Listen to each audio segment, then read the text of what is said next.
Another game. The X-Cup qualifier number 7 today for the X-Cup Winter. We got Infernal Shrines. Team RageQuit, they advanced. They won the first round match, and now they find themselves facing off against Team And, well, this is obviously a much tougher opponent. Infernal Shrines is the map. We are still looking at best of ones. Whichever team wins here moves on to the semi-final, which are best of 3 matches. Again, as explained in the past, we only have the best of 1 games because we are playing out these qualifiers on a single day. So there's 10 of them. Once we're heading into the playoffs are spread out over 4 days. There's going to be way more best of 5s and so on and so forth.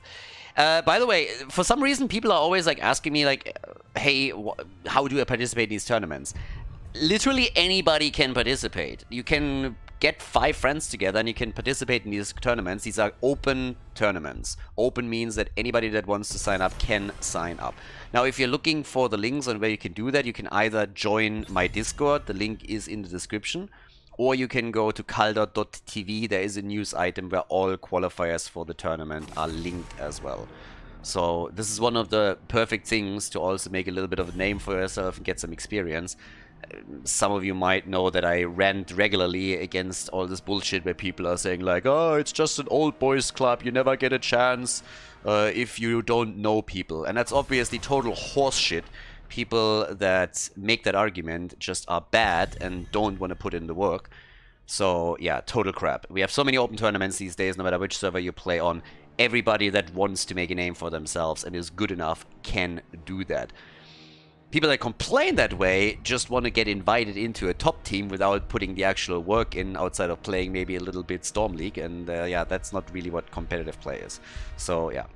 Either way, for all of you, by the way, as explained in the past, that are maybe not quite on the level where they want to play here, or they don't have friends that want to play the game with them and want to form a team, you can also check out heroeslounge.gg. That's the amateur scene in Europe, where we have in total 7 divisions that you can participate in. And there it doesn't matter if you sign up as an individual, if you're signing up as a team, it doesn't matter if you're Plastic League or Wood League.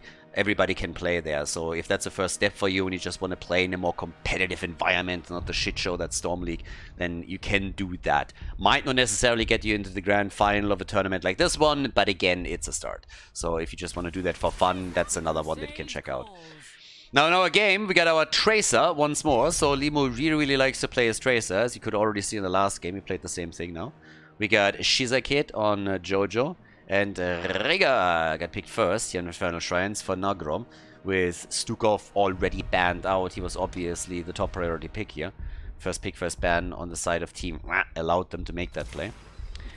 And there comes Dino and Uther. Milaiki, we got our Uther main tank. Technically, they could still switch Uther over to someone else and add an additional tank to that.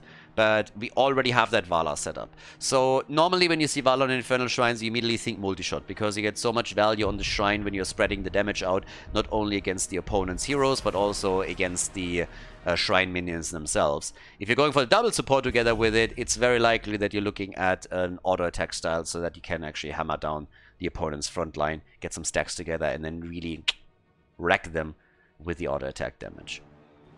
With Gloom on 13, Vala's also going to be a bit safer there. Tracer obviously is going to be a bit counteracted by Uther. Also, if she gets too close, the stun hits her, and that's going to be a problem for her too. Yeah, we got Sylvanas banned out. Maiev has been banned as well. Not a bad move, considering that Ultralisk loves to play his Maiev. And if you have Uther with the Divine Shield, then he can do even more work in damage. So, yeah. Yeah, well, the next double pick, we still need a side laner. It stands to... Oh, I was just about to say that they might go for Blaze, but they just banned him. So Leo is still up. You can go for Leo as a side laner.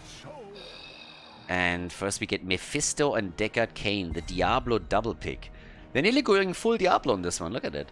3 out of the 4 out of the Diablo universe here. For the side lane, as I said, Leo is a good option. Space Goat can also be taken. Side lanes are never really that much of a problem. There's Kerrigan for Ultralisk. Not really a surprise. And there's Leo. Alright. I shall suffer. I like my boy. Say hello to your sister for me. Will do, good friend. Will do. Alright, so. Yeah, a lot of Diablo characters here. In total, how many do we have? 1, 2, 3, 4, 5. And we get Dehaka, a little bit of StarCraft, a little bit of Diablo. Alright guys, we get ready. Game number 1, well, only game, still in the early rounds of the tournament. Infernal Shrines team going up against Team RageQuit, everybody. Let's get the party started. Infernal Shrines, our map. We have Nagrom on Rega, Dequaza on Leoric, Masquerade. He is playing that Uther main tank, second support combo with Ultralisk and Kerrigan. And Dino, that's going to be the question now. Are we going to get an auto attack style or still multi-shot with this? He could go either way with the setup that's playing. We have for Team RageQuit, Shizakid on Johanna, Limu on Tracer. Alex Batman is playing with Deckard Kane, No Game, No Life on Mephisto. And we got Dehaka played by Down for Life. And Dino is indeed going for the multi-shot style. So, multi-shot for him. And, yeah, interested to see how much damage he's gonna be able to do. A little bit sad that we don't get the auto attack style, to be honest, but with the lineup they're playing here, it makes sense. If you can empower Kerrigan more so than Vala, then you're gonna find you're in a really good spot there too. And the more aggressive Kerrigan can be, the more focus is going to be on her, which means Vala has more wiggle room to get their damage out. Yeah, nice combo attempt already, but Dehaka was waiting for it. Anticipated the combo, of course, and then just simply used his burrow to immediately move out of the danger zone. So, for now, at the bottom of the map, I mean, the rotation that we have is already working out quite nicely for the blue team as they're getting the kill on Tracer. And I said it during the draft. Tracer has to be very careful that she doesn't get too close to Uther, because exactly that just happened. She came too close, the stun hit, Masquerade doesn't even have Benediction or anything yet, but once then that's the case, Tracer is nearly instantly dead. So she needs to be very, very careful about her movements. And that is definitely already a first shot from the bow here against Tracer, so Limo needs to be cautious as he continues. The battle now in the middle gives the blue team maybe a bit of an edge also on the camp, as you can see. We already have the first one taken. It's also the beauty of having Rega in your lineup. He helps with that clear on the mercenary camps. A lot of people are obviously always pointing out, hey, you can pretty much take the camp with whatever hero you want, but when it comes to camp clear, speed is essential, and Rega has a lot that he can offer there. The lightning shield in particular is obviously quite nice, but just in general, the man packs a punch, has a sustain, so you're going to find yourself in a good spot. The pressure at the bottom of the map already early on. Vala forced to go back far out, but still, they're trying to go for a kill on Jojo. Can't quite lock it in, but it's a battle. Dehaka even moved in for this one, and Shizakid gets body blocked and dies. So Team is just keeping up the pressure here after they just locked in kill number 2 in the game. They're not giving up on this, and this is a 4 versus 5. Leo is still up at the top. Leoric is still doing topside work as he's going for the wall, but the blue team is not giving up on the pressure at the bot lane. So Vala gets attacked. There's obviously 2 supports currently here with them, but they are really occupying the entire lineup. And Kerrigan has by now moved into position to take the objective, as everybody else is still fighting down here at the bottom of the map. You can really tell that the pressure against Team RageQuit is enormous. They are already an entire level behind. We can take a look at the experience distribution to give you a bit of an idea of what's going on here. But in minion experience alone, they are ahead by 600 experience points. The same is also true for heroes. And on the mercenaries, they are even further ahead right now. Simply because of the fact that they took the extra Khazra camp and also, of course, the Shaman camp, which is now going to be locked in by Team RageQuit as well. But the Shrine is already active, so Leo is getting in position for that. In the meantime, in the middle, we have a battle as Jojo is forced back. Same is also true for Dehaka. Tracer needs to move out, but has 2 supports that should be able to keep her alive. Barely, I might add. Nice moves from Limo and Tracer, but not good enough to get the kill. The early level 7 is already in play, and that is really one of the biggest things that you want to accomplish around the first objective. You want that extra talent. Leo is getting the stacks together, and he's doing work. I mean, they're sitting at 23 right now, so this is really, really good for them. And Team is just destroying them everywhere now.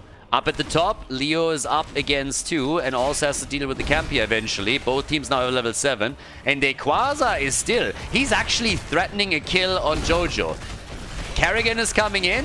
Leo can always be traded. if you can trade Leo, this is perfect. Leo is going to be back in just a couple of seconds because he landed the drain on Mephisto. He's still valuable even in ghost form, and he doesn't have travel time. So if at the beginning of the game you can trade Leo, this is fantastic. Just look at the difference here. Rayquaza died first, but he's back before Jojo is back, and she needs to travel. Now Kerrigan dies too, so that was unfortunate, but she locks in the objective. And as all of this happens, we still have that battle in the middle where the blue team opened the entire wall up and went also for the fort.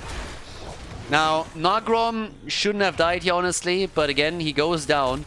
But you can tell that there's tons and tons of damage that's being done here. So yes, well played. But that honestly was the perfect opportunity here to get a good trade. And in this case, they gotta be careful. They want the fort, obviously, but they're diving in a little bit too deep. So lately, if you can fault the blue team for one thing, last qualifier, last two qualifiers maybe, is that they're getting a bit greedy at times. Which I guess comes with the territory. If you are that dominant for so long, you think you can get away in a lot of the situations where things are getting a bit more hairy. But the last two tournaments weren't as strong for them as usual. They actually lost some of their matches and didn't win the tournaments outright. They still hold the #1 position in the ranking. But that's still becoming a bit of a problem, as already mentioned. So either way, here comes the next move. They're already going for the fight. The Haka comes in as well, and the blue team might have to get out here. But Nagrom is about to fall, tries to get out, might get away. Oh, 7 hit points. And... oh, he's too late. No. Rhaegar gets popped. He locks in his ult and tries to heal himself, but it didn't work out. Nice moves by Mephisto. Initially, Rhaegar got away with 7 HP. But yep, that's of course a problem. Now, this is also a big deal for Team RageQuit. They are now going to lose the top side. Rayquaza is just brutalizing this. The Haka was still in the middle of the map. But here comes another play for Shizakid's Johanna. And that nearly resulted in a kill too. So, yep, nicely done. At this point, they're starting to move in again. Uh-oh, Divine Shield. But in this case, all that Ultralis can do is move out. And Masquerade stayed maybe a bit too long, but the Ancestral of Rhaegar helps him. They turn it again on Tracer. Well played. The old man telling stories again, but Limo is insanely low. And Dino was trying to close the gap to get another shot connected, but wasn't able to do so. Nice combo from Ultralis from the offside here, playing with the vision a lot, but they just can't get that kill. They're looking for the kill the entire time, but they cannot get those final few hits in to finally take one down. And the situation in terms of kills has, of course, by now shifted. We have 3 kills to 6 thanks to the top situation. 30 stacks for Mephisto on his level 1. And on the damage numbers, 35,000 for Vala, 21,000 for Tracer. But you look at the minimap and you can obviously already tell that while the red team is currently winning some more of those fights, they lost the fort in the middle, they lost the fort at the top, so structurally they are falling farther and farther behind, and that is never a good thing. So right now we got our play for the next camp. Good zoning also from Deckard Cain as he simply seals the deal here. We have Ultralis preparing the camp. They're obviously going to time it around the objective. That's going to be the important part for them. They already sniffed out what's happening here and had a bit of a look. And this is really problematic now for the red team, because Team RageQuit isn't even making a move for this camp. Which means that once this fight starts, now that the camp has taken the top lane is going to get pressured. Careful, can they get the kill here? No, doesn't seem like it. Top lane is going to get pressured by catapults and the camp. This is going to pressure for keep. Time is running out for Team RageQuit. They need to be fast about this. They need to do some work here. And that's why the blue team is now pushing in. Trying to slow this down, trying to buy a little bit of time for the top lane. And of course they want that Punisher too. Duh. Level 13 talents also close. Limu again. The old man. Stay a while and get wrecked. In this case, though, they weren't able to wreck anybody. They still have the fountain. And they're starting to go for the play. Level 13 talents already. That gives us the Chrysalis. Slight lead for the blue team now. The Haka already moving to the top. Someone needs to deal with this. They know that. So they give up the Punisher. And they defend the top lane instead. So they make the choice. Kerrigan, now that they know that they're going to lock this in for sure, is already slowing this down. They're at 39 points, so they're going to wait. Especially since Rhaegar is on the run. Jumps into the minions, is able to escape. Well played. But Nagrom again is a little bit far out here, so he nearly died, but they were able to save him. Now they go for the final minion after they just took the camp. And they went for a double camp too, so they took the Khazras at the bottom of the map. And now they have a double push here. Arcane Punishers coming in, they got the Khazras. Gloom on Vala, of course, makes it harder for Tracer to get a kill on her. This camp at the top is also taken, but it also means they are late to the party at the bottom of the map. And this is also pushing, so there's pressure on all the lanes, more or less. And especially down here, with a wall opened up at the side, that's a problem. Here comes potentially even the combo. Yep, and that is how you exploit an opponent making that little mistake. You open up the wall, you wait for the jump being procced, and then you just capitalize on the situation. They want to go for the keep. Yeah, nice jump on the old man. The Punisher wants a piece of the action too. Carrigan comes in and just melts him away. Carrigan for the kill. Nicely done. And now they're pressuring hard. Mephisto is dead. They heal. They might go for core here. We're 10 minutes in and it wouldn't surprise me. Yes, Carrigan is about to go down as well. We're going to take a quick look at the situation that's led to this. Look at this. They open the sidewall up intentionally as they make the play. Then they follow up with an easy kill against Tracer. And that leads now to the core being attacked and this victory in the game against Team RageQuit. Nicely done by Team. Wow. Well played. That's GG here on Infernal Shrines.